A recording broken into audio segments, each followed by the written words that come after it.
The Nokia One is the first device from HMD Global to run Android Go, a version of Android designed with budget smartphones in mind. The smartphone aims to redefine the low-end segment of the market and is targeted at first-time users.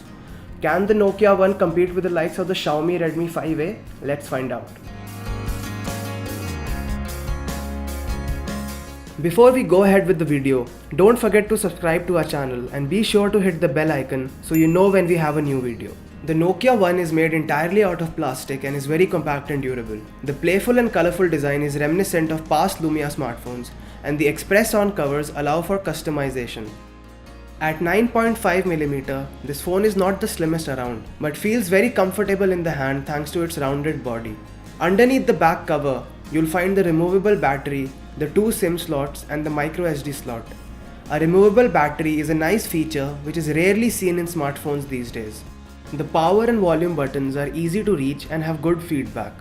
There is a micro USB port at the bottom and a 3.5mm headphone jack at the top. The Nokia One runs on Android Oreo Go Edition, which is an operating system designed specifically for low-cost smartphones with weak internals. On that topic, the Nokia One is not a powerhouse. It is powered by the quad-core MediaTek MT6737 processor, clocked at 1.1 GHz, coupled with 1 GB of RAM. There is 8 GB of storage on board, which can be expanded via a microSD card. The 4.5-inch IPS display is quite dull and washed out, and is hard to view in bright sunlight. That said, touch response is satisfactory and viewing angles are quite good. In our experience, calls were clear and crisp, though we did have to deal with dropouts in areas known to have strong connectivity. The single loudspeaker at the back is surprisingly loud and does not distort at high volume. The bundled earphones are extremely mediocre, which is not a surprise at this price point.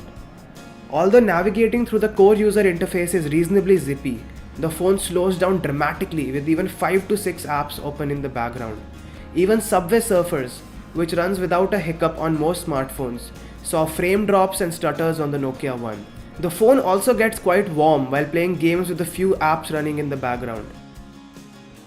Android Go is a work in progress. YouTube Go lacks crucial features such as subscriptions and personal recommendations, and Maps Go failed to work most of the time. We experienced a lot of bugs and issues when using Google's default applications. That said, Google has done a good job with the Google Go application, which offers shortcuts to features like translation, GIF search and voice search.